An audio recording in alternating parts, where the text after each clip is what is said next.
Hello दोस्तों, welcome to MS campus and e learning platform initiative by Saint Joseph public school Desrajpur.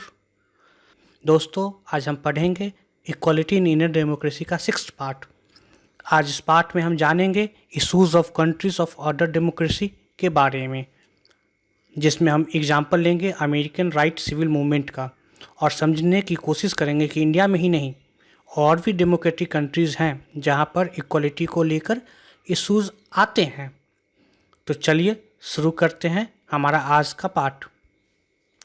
दोस्तों, हमने पिछले part में पढ़ा कि कैसे इंडियन कॉन्स्टिट्यूशन इक्वालिटी को इम्पोर्टेंस देता है और इस इक्वालिटी को मेंटेन करने के लिए गवर्नमेंट ने बहुत सारे लॉज, प्रोग्राम्स और स्कीम्स बनाए हैं और अप्लाई भी की। लेकिन इंडिया के अलावा भी दोस्तों बहुत सारे ऐसे कंट्रीज़ हैं जहां कि लोगों को इक्वालिटी यानी कि समानता के लिए काफ़ी स्ट्रगल करना पड़ा। यानी कि अभी तक तो हमने इंडिया की ही बात की कि कैसे इंडिया में इतनी ज़्यादा इक्वालिटी को लेकर दिक्कतें हैं, डिस्क्रिमिनेशन कितना ज़्यादा होता है। अब हम बात करेंगे कि दूसरे डेमोक्रेटिक कंट्रीज़ में भी कुछ यही हाल है, इनइक्वालिटी वहाँ पर भी है। तो आइए जानते हैं यूएसए के एक एग्जाम्पल से कि वहाँ पर इक्वालिटी को लेकर क्या इश्यूज़ आई थी या फिर क्या है या क्या क्या स्ट्रगल हुए उसको लेकर के। तो दोस्तों, यूएसए की बात करें तो यूएसए में अफ्रीकन अमेरिकन हैं, यानी कि जो अफ्रीकन अमेरिकन वो हैं जो जिनके एंसेस्टर्स मतलब जिनके पूर्वज अमेरिका में पहले स्लेव हुआ करते थे, मतलब मजदूर, बंधुआ मजदूर हुआ करते थे, वे अफ्रीका से लाए गए थे एज स्लेव्स। तो जो अफ्रीकन अमेरिकन है जो अमेरिका में ही उनकी लाइफ आज भी बहुत ज़्यादा अनइक्वल है। मतलब अफ्रीकन अमेरिकन को यूएसए में, यूनाइटेड स्टेट ऑफ अमेरिका में अनइक्वालिटी ट्रीट किया जाता था और आज भी किया जा रहा है। लेकिन 1950 से पहले ये डिस्क्रिमिनेशन बहुत ज़्यादा था और कई सारे ऐसे लॉज भी थे जिनके थ्रू ये डिस्क्रिमिनेशन और भी बढ़ जाता था।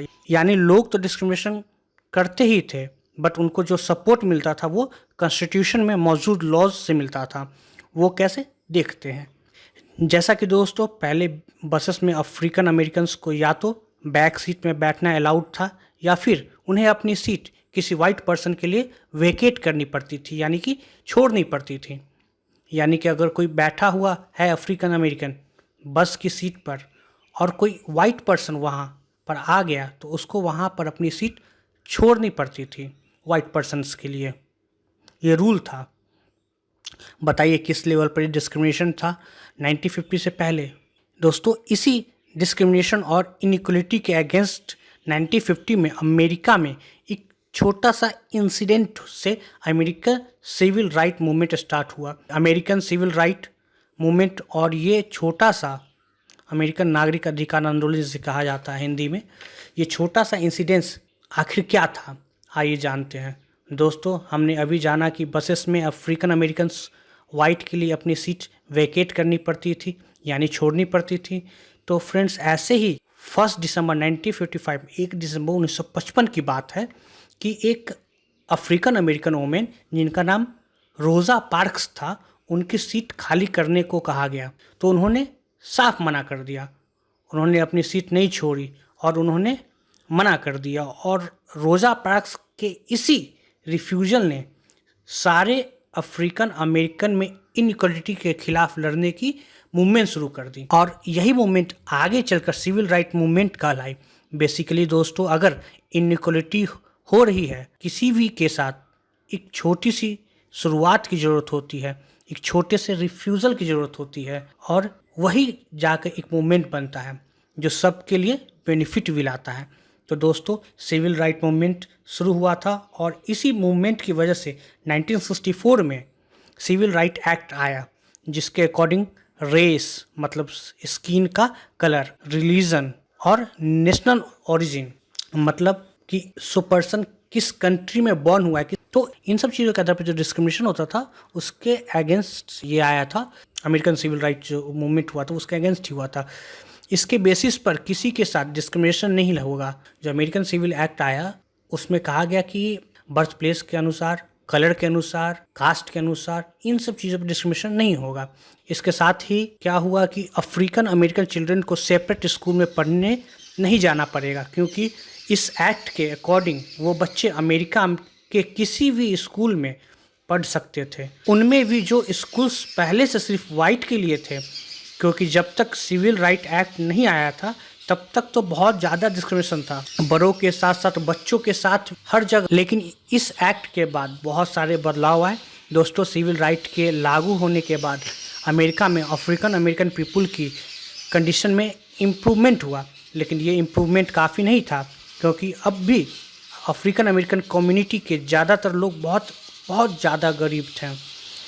इसीलिए ज़्यादातर अफ्रीकन अमेरिकन चिल्ड्रन मतलब बच्चे सिर्फ गवर्नमेंट स्कूल में जाना एफोर्ड कर सकते हैं, और वो भी उन गवर्नमेंट स्कूल में जहाँ बहुत कम फैसिलिटीज़, बहुत कम सुविधाएं होती है और टीचर्स भी पॉली क्वालिफाइड होते हैं। लेकिन दूसरी तरफ वाइट चिल्ड्रन प्राइवेट स्कूल में पढ़ सकते हैं या ऐसे गवर्नमेंट स्कूल में जाते हैं जो कि बहुत फैसिलिटीज़ और हाईली रेटेड होते हैं। तो इस तरह का जो डिफरेंस है ये अभी भी सोसाइटी में मौजूद है, यानी कि इक्वालिटी अमेरिका में सिविल राइट के बाद भी पूरी तरह से नहीं आई है। आपको पता है कि हमने भी आपको पहले ही बताया है कि ये जो इक्वालिटी है तभी आ सकती है जब लोग अपनी सोच बदलेंगे, अपना एटीट्यूड बदलेंगे। तो दोस्तों, हमने आपको क्या बताया? हमने आपको बताया कि इंडिया की तरह और भी ऐसी कंट्रीज़ है जहाँ पर लोगों को इक्वालिटी के लिए स्ट्रगल करना पड़ा है।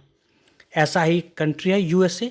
दोस्तों, अमेरिका में सालों बाद भी अफ्रीकन अमेरिकन के साथ अनइक्वल बिहेवियर होता है।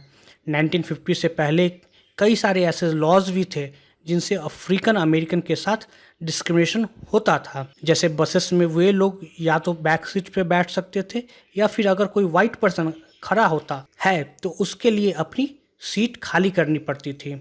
इसी इक्वलिटी के खिलाफ रोज़ा पार्क्स ने आवाज़ उठाई जब उन्होंने अपनी सीट एक वाइट पर्सन के लिए छोड़ने से मना कर दिया, और इसी एक्ट से American civil right movement start हो गया।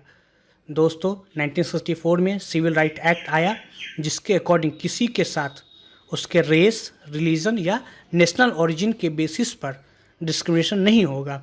अफ्रीकन अमेरिकन चिल्ड्रन को अलग स्कूल में नहीं पढ़ना पड़ेगा। अफ्रीकन अमेरिकन चिल्ड्रन अब यूएसए के किसी भी स्कूल में पढ़ सकते हैं। दोस्तों, इससे इम्प्रूवमेंट तो हुआ, लेकिन सब कुछ फिर भी फिक्स नहीं हुआ, सब कुछ फिर भी ठीक नहीं हुआ।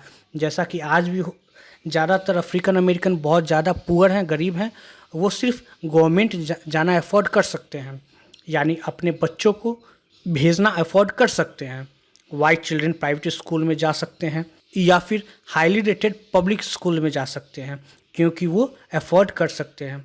लेकिन पॉवर्टी के चक्कर में क्या होता है कि अफ्रीकन अमेरिकन सोसाइटी में इक्वल ट्रीटमेंट नहीं पा पाते हैं। So let us revise once again. जो फर्स्ट पॉइंट हमने इस पार्ट में सीखा वो था, just like India, people of many other countries have struggle to attend equality. One of this countries is USA. Second one is African American are still treated unequally. Third one is, before 1950 the situation was worse as there were many discrimination laws against the African Americans. Fourth is, African Americans were either allowed to sit on the back seat for a white person. Fifth is, on 1st December 1955 Rosa Parks refused to vacate her seat, which started the civil movement right.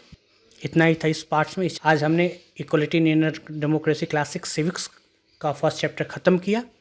अब हम आगे की videos में second chapter पे चर्चा करेंगे। अगर आपको ये वीडियो अच्छा लगा हो तो लाइक, कमेंट, शेयर ज़रूर कर दें। धन्यवाद।